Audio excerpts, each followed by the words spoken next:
IVM. News Kids on the Block. We bring to you stories that top the nation's papers. Fresh from the Ascend International School and IVM desk. Hi, I'm Kavya. I'm Anya. And I'm Trivek. And welcome to this episode of News Kids on the Block, where we give you all the top news updates of the week. I wanted to start with a story that my mom actually sent to me that I found really heartwarming. It's about this Polish Olympian. Her first name is Maria. I'm not going to try pronouncing her last name because I genuinely am not going to be able to. So this Olympics, she won a silver medal. And obviously when you win a medal in the Olympics, it's such a big deal and it's obviously not easy. She auctioned off her silver medal to help an 8-month-old boy get heart surgery at Stanford University. And like I mentioned, it's such a valuable item to have, a medal from the Olympics that you won. And the fact that you were such a nice person to auction that off to help someone really was nice to hear. And the best part of the story is that the people that won the auction, they bid $125,000. They were a Polish store chain called Zabka. They paid that much and then they returned the medal to her, which I thought was really sweet. Wow, that's really heartwarming, to be honest. It is. Yeah, absolutely. The next story that we have for you today is about how the Supreme Court on Wednesday ruled that women will be allowed to appear for the NDA exam. So if you're unaware, the NDA exam is the National Defense Academy exam, and it's part of the SSB, which is the Services Selection Board. And it works in a 4-step process where there's a written exam, followed by a personal interview, followed by a physical fitness exam, and then lastly, a medical evaluation. And it leads you to the National Defense Academy, which is one of our premier kind of places for education and a great place to start your armed forces career. And for the first time, the Supreme Court has ruled that women will be allowed to just appear for that exam. Just to be clear, that means the women can only appear for the exam. No, it's not clear what happens, whether they pass or they fail. All we know right now is that they are allowed to appear for this exam. Yeah, that's all that the order said from the Supreme Court. And then beyond that, we're not sure. And something Anya was telling me about, which I think she'll get to in a bit, is that while this was receiving a lot of positive feedback, it was also receiving a lot of negative feedback in the terms of this is going to ruin the NDA. What are they doing? It's not going to be the same. And I think I just want to bring up an important point is that they're not going to lower the standards just because it's women. It's not going to be so no one has the opportunity to say, oh, she got in because the exam for her was easier and she didn't have to meet the same standards that men have to meet. It's not going to be like that. So if a woman is passing that exam and is getting in, that means she has what it takes to get in because it's the same standard for women and men. Yeah, and when the Supreme Court made their order, they also said that they were quite, upset with the army, saying that we are finding it absurd. Why will the army only act when a judicial order is passed? And if you read the Constitution, there's actually a section that says that you can't deny somebody a job on the basis of their gender, class, caste, etc., etc. So it's great. And I went on a full-on rampage with someone over a comment on the Instagram page where I just said this is a much-needed order. And people just came at me saying the NDA will be ruined because women are allowed to be there. Just FYI, in the past, when women have been in the army and in the US and in Israel, they can't manage because they get raped or harassed or are too weak. Like if they're getting raped and harassed, maybe you should stop raping and harassing them.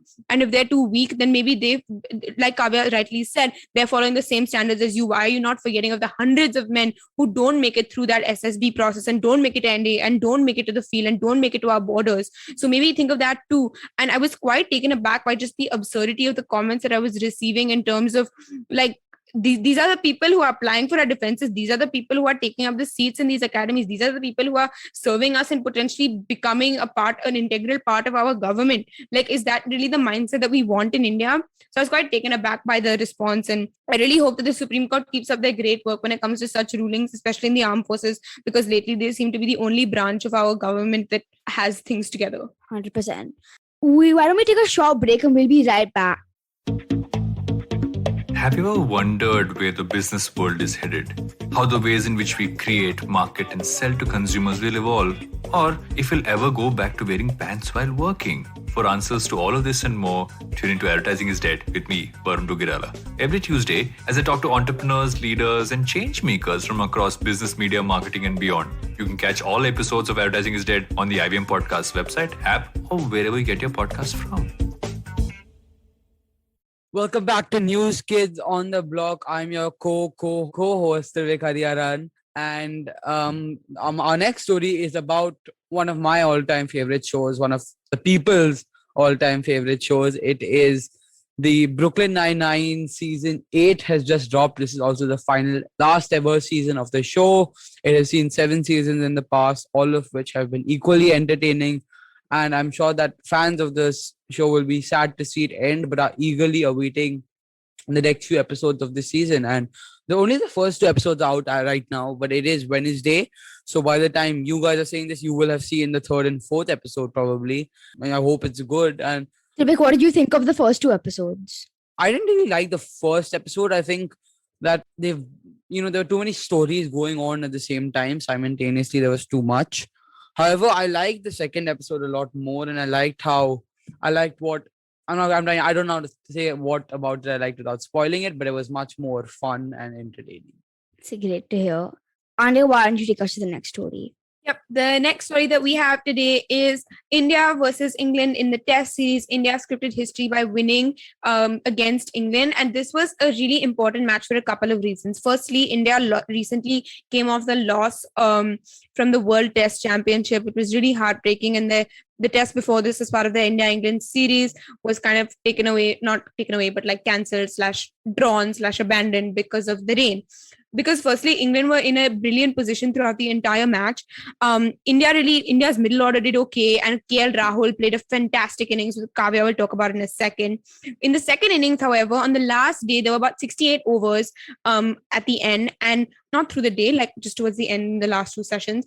Jasprit Bumrah, India's premier fast bowler, and Mohammad Shami, his contemporary, put up a fantastic knock, Shami making 50 runs, and I think that makes him have more runs than Sachin Tendulkar at Lords. That's really cool. Exactly. So it's a brilliant run. And then in like less than 60 overs or something, 60 odd overs, we got everyone out like that. We won it. It was beautiful. It was great. You could just see the happiness on all of our players' faces.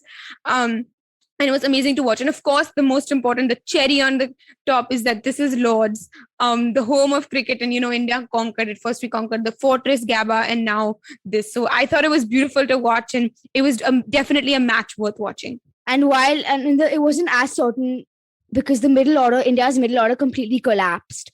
And it was the tail enders like Bumrah and Shami that really did it at the end. And yeah, KL Rahul, he scored a century, which I think was really important because he was coming off a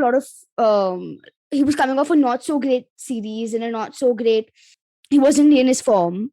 So he was getting a lot of hate for that. So I'm really happy for him that he scored a century. And like Anya said, it was an even bigger win because of the fact that we had just lost to New Zealand in the World Test Championship. Well, moving on, I'm going to be talking about football again. I'm sure everyone's really excited to hear me speak about football for another hour. 100% not. I am going to be taking a short nap. Well, anyways, you should always block out the haters, guys. That's the first rule of life. So this first story is that Brentford won their first ever Premier League game against Arsenal at home. It was a really emotional moment for Brentford fans because since their establishment as a club, they'd never played in the English top division. And this is the first time they did. And I think there were a lot of emotions surrounding the game, which they won 2-0 after Sergio Canos and Norgard scored the 2 goals, which gave them the win against Arsenal. The next, highlight game from this weekend was Man United versus Leeds United. Man United won 5-1 with Bruno Fernandes, their star man, scoring a hat-trick. He's been lighting up the Premier League ever since he joined, to be honest, and he is a top player, and I expect to see much more from him this coming season. Another player who made his debut for the club was Jadon Sancho, as Rafael Varane, the world-class centre-back, was unveiled to the Manchester United faithful. My team, Liverpool, won 3-0 away at Carrow Road, which is the home of Norwich City FC. Diogo Jota, Mo Salah, and Bobby Firmino, otherwise known as Roberto Firmino, scored the 3 goals which gave Liverpool the win. And finally, in this week's blockbuster match, Spurs beat Manchester City 1-0, which added more drama to the Kane transfer saga as Heung-min Son netted a weak-footed winner from outside the box to win the game for the chicken on ball supporters. That made no sense to me at all, but thanks, Vivek. We'll take a short break and then we'll move into our last story.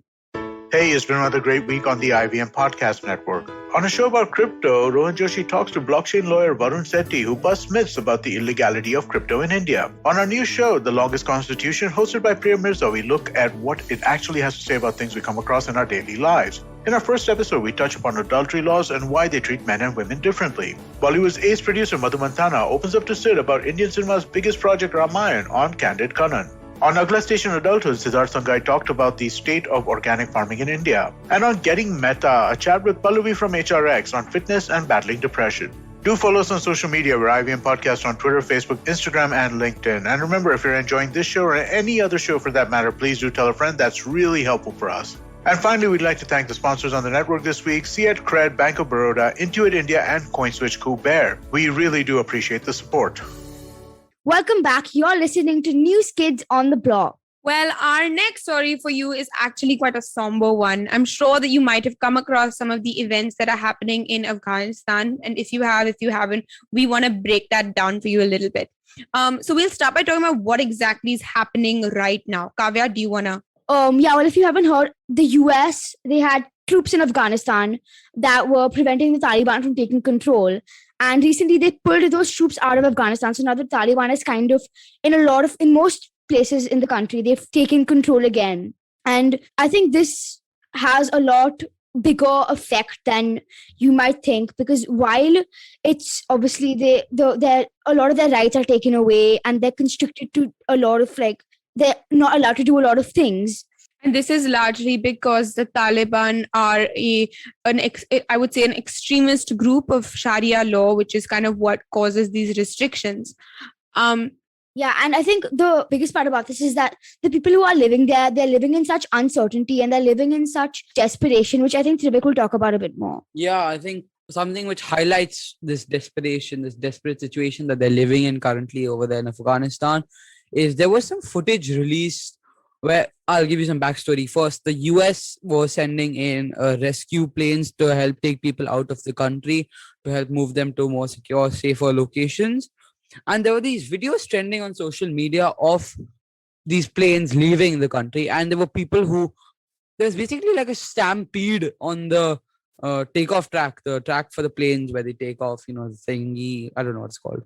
But the runway track, that's what it is. So there were a lot of people on the runway. There were people who were trying to hang on to the side of the plane, like the wheels of the plane even. And the wheels of the plane even, just to escape Afghanistan. And there was a video of two people who had hung on to the wheels of the plane until even after the plane took off for a while, they both fell off the plane midair. And it was really scary to see. I'm sure a lot of you have seen these videos.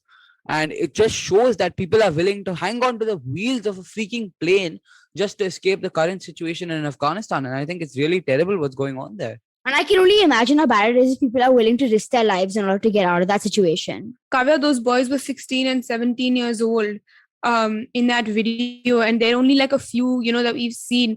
I think that a lot of it comes from just how brutal the Taliban were in terms of their enforcing their laws, especially on women and children when it came to like parda and what we call parda, when it came to like marriage and education. And it was it's heartbreaking to see that, like you only said, Kavya, we're just back at square one. Like the US were there for 20 years for what?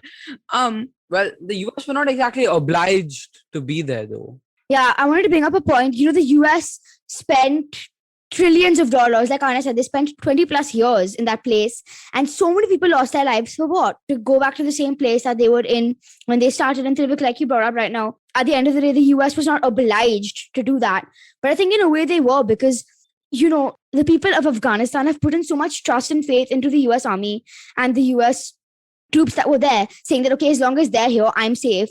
There's not much risk that can be posed to me.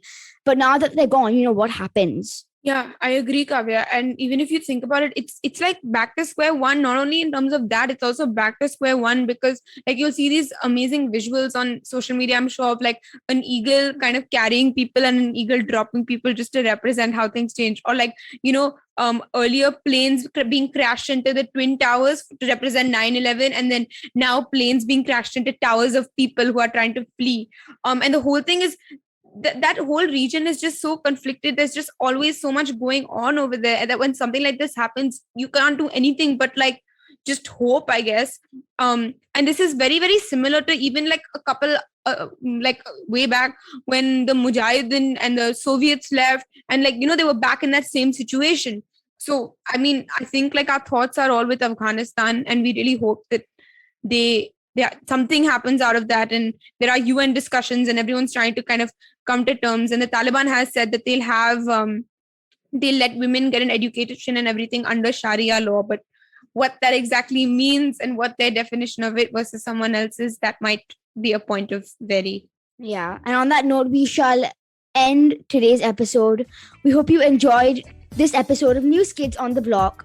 Don't forget to tune in to us every Friday for our fresh take on the news from across the globe. If you like this podcast, don't forget to listen to other podcasts on the IVM network. You can listen to us on the IVM Podcast app or ivmpodcast.com. You can also follow us on our social media. We are at IVM Podcast on Twitter and Instagram. We'll see you next week. But till then, do share this episode with your folks. Stay safe and don't forget to do your homework.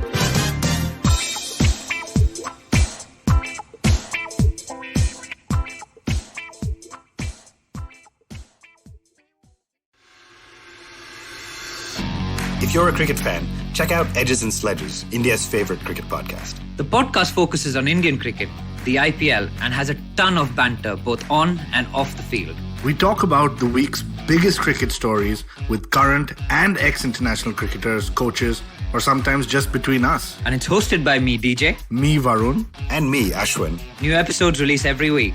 You can catch us on the IVM Podcast's website, app, or wherever you get your podcasts from. Check out the Edges and Sledges Cricket Podcast. Eventually, you'll see the end of your childhood, get accustomed to womanhood, enjoy the experience of sisterhood, might get to wifehood, or not, choose motherhood, or not. You'll learn to define your personhood, earn a livelihood, change the neighborhood, and get rid of the falsehood that life post-academia is easy. So join me, Natasha, and me, Ayushi, on a journey from station starting point to station, what now? Next station, Pudin station, and hopefully, Agla station, adulthood. Fresh episodes out every Thursday.